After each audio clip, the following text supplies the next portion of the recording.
Hey everybody, welcome back to Photo in a Teardrop. I'm John Woolworth and I'm a travel photographer, and this channel is usually about traveling and taking photographs while I'm traveling in a teardrop camper, but I decided to do something a little bit different today.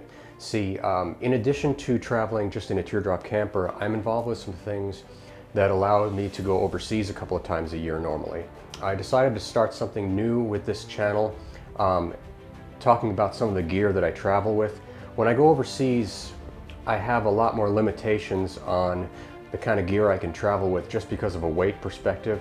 I go to a lot of developing nations, so I have to pretty much be able to carry everything on my back with me. And for this reason, weight becomes a real consideration. When I'm traveling with the teardrop camper, I have pretty much unlimited space where I can carry gear with me, and the weight's not really an issue because I'm pulling it with a vehicle. But a lot of times, even when I'm trying to keep the weight down with my gear when I travel overseas, my carry-on bag will actually end up weighing about 30 to 35 pounds. And so for this reason, I try to choose gear that's gonna alleviate that as much as possible. So I've decided to start a new playlist today, all about the gear that I use when I'm traveling, and I'm gonna call it John's Toolbox. And the first one of these tools that I want to talk about today is my drone. Now, I'm not endorsing any particular product or anything like that. I'm just talking about what I use. A couple of years ago, I was going to be traveling over to Africa, and I really wanted to be able to take a drone with me to get some of the footage that I needed. But a lot of what was available were really large drones, really conspicuous, really hard to travel with, and that just wasn't going to do. If you ask any professional photographer what the best camera is, they're going to tell you it's the one that you have with you. And if you have a drone that's too big to carry with you, you're never going to be able to take pictures with it. And so for that reason, I ended up buying a DJI Mavic Pro. As you can see, it's about the same size as a 16-ounce water bottle. But when you take it out, you can unfold it. The legs come out and it gets a little bit larger, much easier to travel with. So with something like this, I'm able to just throw it into a backpack. A lot of times I'll just take this with me no matter where I'm going, just because it's so easy to travel with. So I always have it available if I need some aerial shots. So for that reason now, I've actually been able to travel not only all around the United States with this, but I've been to 6 or 7 other countries and territories and been able to fly it there as well. So it's been a really useful tool for me. Now, having a drone has been really useful to me because I'm able to get a lot of shots that you just simply can't get from the ground. And today I'm going to give you 6 tips on traveling with a drone and getting great pictures and video with it. Now, the first tip I want to give, you would think it goes without saying, but the first tip is simply get out and fly your drone. I know a lot of people who own drones, and there's a large percentage of them that are actually scared to fly it because they're afraid they're going to crash it. So if you never fly your drone, you're never going to get pictures, you're never going to get video. You know, the safest place for your drone is in the box, but that's not what they're designed for, that's not what they're built for, and that's not how you get pictures, it's not how you get video. So get out there, fly your drone. You might crash it, but you know what? If you leave it in the box, you're never going to get any pictures with it. I also have some friends who are really scared to fly over water with it, and I get that, but a lot of the best shots you can get are from over the water. Another aspect of that is that you're not supposed to fly over people, crowds, anything like that. And when you're over water, you're really not dealing with that problem. So get out there, fly your drone, practice with it. If you don't take risks, you don't get great pics. So take some risks. I'm not talking about taking risks with people's safety or anything like that, or people's property, but take a risk with your drone. Get it out there, get it out over water, practice with it. If you don't get it out there, you're not going to get any pictures, you're not going to get any video with it. So my second tip kind of builds off of the first one, and that is not only fly your drone, but learn to fly it well. You got to get out there and practice. Especially if you're going to be shooting video, you really need to learn how to control the motions of your drone.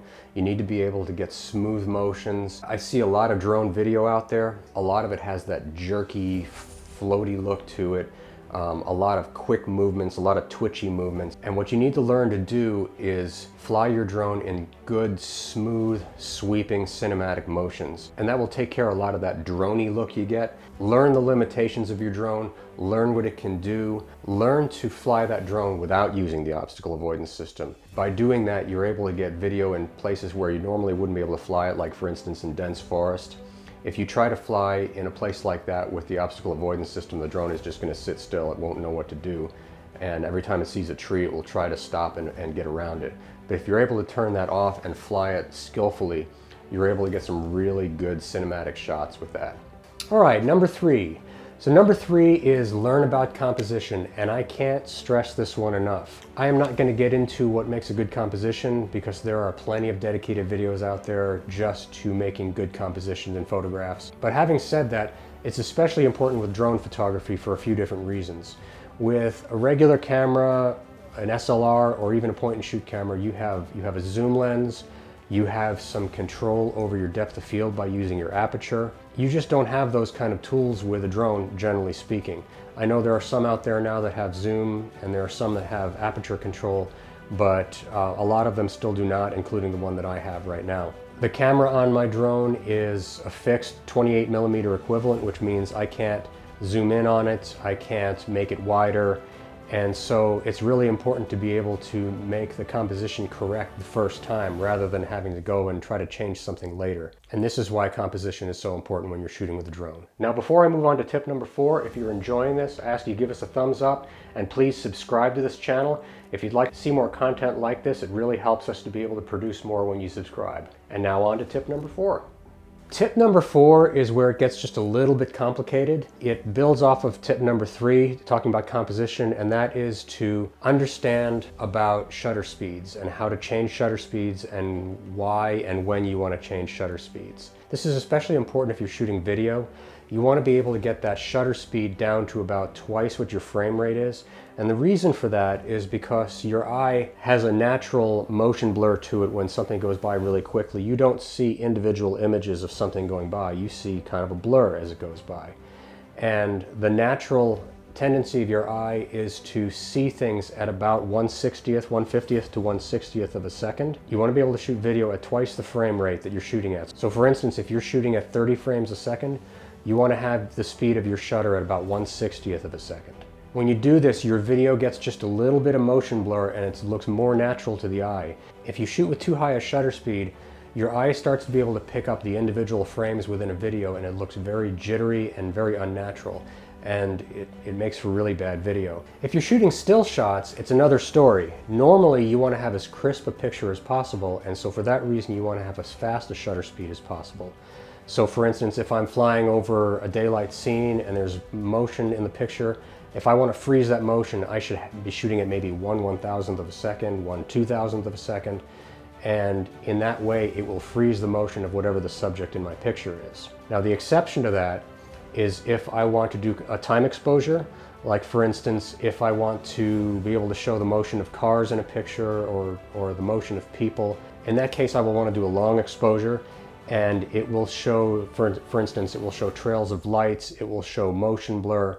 But when I do this, I want to have my drone as steady as possible so that the scene itself is crisp, but the subject that's moving within my picture is blurred. And in order to be able to do this, the drone has to be completely still. So the wind should be dead calm if you're going to do this type of photography. If the drone itself is moving, the entire picture will be blurry and then you've ruined your composition. So how do I change shutter speed if I don't have the ability to change the aperture on my camera? Well, that's where these come in. These are neutral density filters and they go right on the lens of my drone, and they're basically like sunglasses for the lens of my drone. So I have, these are Polar Pros. I'm not advocating any particular brand, but these are just the ones that I have. And I have a 3-stop, a 4-stop, and a 5-stop neutral density filter that I'm able to put on the front of my camera. So for every stop, it reduces the shutter speed by half. So just as an example, the 4-stop neutral density filter will drop the shutter speed down to 1/16th of what it originally was, which is a significant drop. So using a 5-stop neutral density filter, I am able to fly in bright daylight and get a shutter speed that's down around 1/60th of a second, which is what I want for shooting good video. All right, tip number 5, we're getting down to the last 2 here. Tip number 5 is whether you're shooting video or you're shooting still images, shoot in the format that will give you the largest file size available. For still shots, this is normally going to be a RAW format as opposed to a JPEG. And for video, it's either going to be raw video in some of the higher end drones, or it's probably going to be what's called log. That's LOG. If you're shooting still images, the difference between a JPEG and shooting in a raw image format is the difference between having all the ingredients to make a cake or having the cake completed. When you shoot in a JPEG, the camera has decided what the picture is going to look like for the final product, and then it's put into a compressed format. So there isn't a lot of leeway you have for being able to edit it later on. If you want to change the color balance, if you want to bring out some highlights, if you want to bring out some of the darks, if you want to do any major editing, you have a lot less you can work with a JPEG image as opposed to a RAW format. With a RAW format, you have a lot of data that you can then go in afterwards and do lots of edits. You can convert it to black and white. You can bring in a lot of details that would have otherwise been lost had you shot it in a JPEG format. Now, on the video side of things, if you can shoot RAW, that's great. That's basically the same as if you were shooting RAW in a still image. But most drones do not have that format. What they have is what's called log. And what that is it's still shooting in a compressed format, but it's shooting in a very flat color profile. And you're able to get a lot more detail out of that than if you just went with the default format that's within the camera. Now, both of these formats, whether it's RAW in still images or log in video format, is going to require some editing. So you need to have some software in order to be able to do that. And we can talk about that in another video. But a great program for editing still images is Adobe Lightroom. And there's a number of products you can use for editing video, whether it's one of the Adobe products or if it's DaVinci Resolve, which is the program that I use. But you will need to do some editing if you decide you want to shoot in those formats. All right, we are down to the last tip. Last but not least, and if you're going to crash your drone, this is the one that's going to do it, is learn to fly in sport mode. Yes, that's the scary one. When you fly in sport mode, you don't have any obstacle avoidance and you have a lot higher speeds that you can fly. As I mentioned before, a lot of drone footage can be identified because it's slow, it's floaty, your drone just kind of floats around, and it's kind of like you're floating in a balloon rather than shooting from an airplane. When you fly in sport mode, that stuff goes out the window. According to the FAA, you can legally fly up to 100 miles an hour. I don't know of any drones that actually do that. My drone will fly up to about 40 or 45 miles an hour, which is pretty quick, especially if you don't have the obstacle avoidance available. That's why I bring this one up last. You really want to know your drone well. You really want to be able to fly your drone well before you start doing this. A drone traveling at 50 miles an hour, if it hits something, can cause a lot of damage, so be very careful with this. Know your drone well. But this opens up a world of possibilities to you. Like I said, if you're going to crash your drone, this is the way it's going to happen. So really be careful about having a good line of sight of your drone, about knowing where the treetops are, about knowing where all obstacles are, and stay away from people, stay away from property. But you can get some really great video if you have a good comprehension of how to use sport mode on your drone. Imagine if you bought a sports car and you said, you know, I'm just going to drive it on the side streets and never go over 25 miles an hour. Well, that's what most people do when they buy a drone. They keep it in the safest mode possible, they keep it in the slowest mode with obstacle avoidance turned on, and they never really open up those capabilities that they're able to have if they flew in sport mode. I hope this one isn't too scary for you. You know, I like to joke with my wife that when I crash my drone, I'm going to upgrade it. Well, as of the shooting of this video, I've flown my drone 335 miles. And I've only crashed it once, and that was kind of an interesting situation. I was shooting for a documentary and I had to actually launch it from a moving sailboat, and I hit the rigging. Most of you are not going to have to deal with anything like that, but fortunately it landed back on the boat again after it crashed and I didn't lose it. But other than that, that's really the only major incidents I've had. Modern drones are amazingly stable. They're amazingly hard to crash. Sure, there are times when there are flyaways. There are times when people have had kind of malfunctions with them and they do crash.